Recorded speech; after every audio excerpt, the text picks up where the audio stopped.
You may not know their taste or their texture, but this insect is crawling closer to your dinner plate. European health authorities have deemed the yellow mealworm safe to eat, paving the way for six-legged delicacies on a large scale.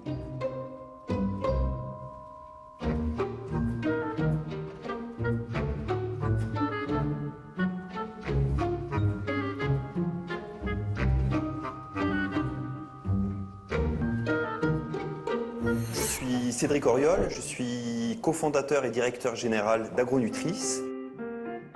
On a été la première entreprise en Europe spécialisée dans l'élevage et la transformation d'insectes comme source de protéines.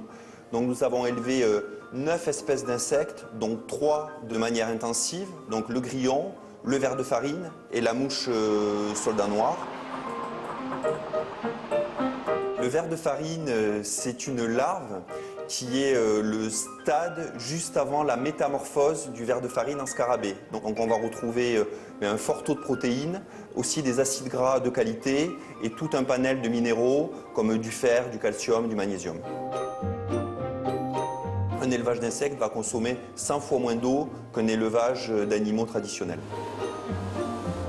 Dans cette pièce-là, c'est une pièce dans laquelle on a les mouches soldats noirs qui vont déposer leurs œufs pour faire émerger les larves qu'on va pouvoir utiliser par la suite pour l'alimentation animale. Et je trouve que c'est plutôt fascinant de voir que dans ce type de pièce, on va avoir près de 500 000 mouches et qu'on va pouvoir produire des quantités d'œufs très significatives. Le marché des insectes, c'est un marché qui a vocation à devenir colossal. Et donc nous, chez Agronutris, on pense que l'élevage et la transformation d'insectes, c'est une des solutions les plus crédibles pour faire face aux défis alimentaires de demain.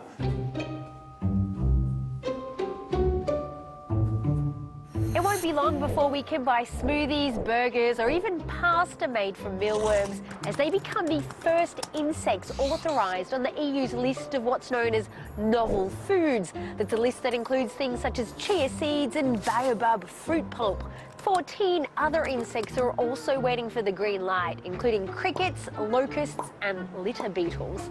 Of course, the idea of seeing our supermarket shelves filled with insect-based delicacies can elicit a certain type of yuck factor. But insects have long been touted as a solution to cut the ecological impact in food production.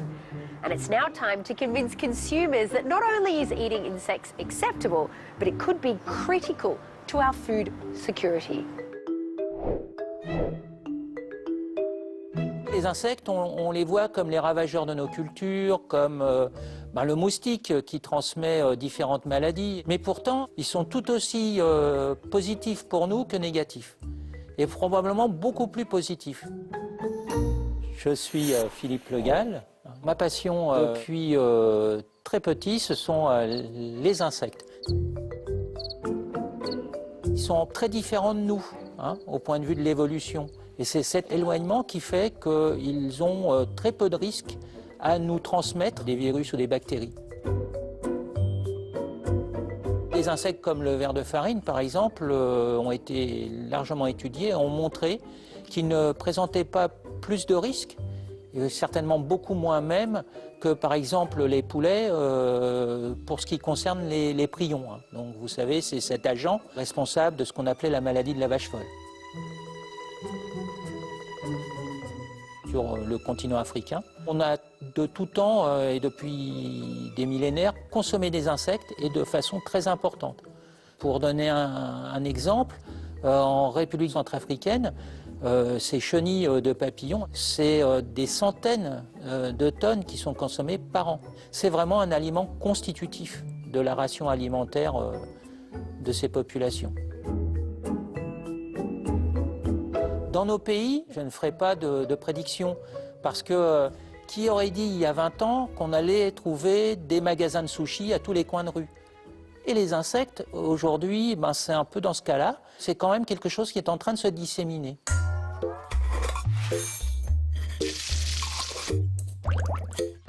Je m'appelle Laurent Veillet. Ici, on a ouvert un restaurant qui propose exclusivement des plats à base d'insectes, mais aussi on donne des cours de cuisine pour apprendre à utiliser les insectes dans les plats.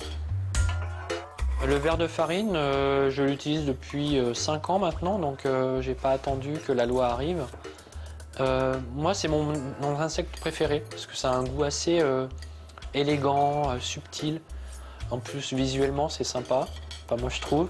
Il y en a qui me disent c'est un goût de crevette, d'autres qui vont me dire c'est plutôt des graines ou des céréales. Moi, personnellement, je trouve que ça a un goût d'amande, de noisette. Elle est belle, hein? Les insectes, ça coûte encore assez cher et c'est assez difficile d'en trouver. C'est à peu près entre 600 et 800 € le kilo. Le plat signature, c'est un sablé au verre de farine et au comté. Il y a des insectes dans le sablé, donc en poudre, et on va en mettre aussi en garniture. C'est un début. Tout est à inventer avec les insectes. À la fois dans les menus, dans les plats, mais tous les produits qu'on peut commercialiser. On peut faire beaucoup de choses. De voir que ça plaît autant, ça m'encourage à continuer.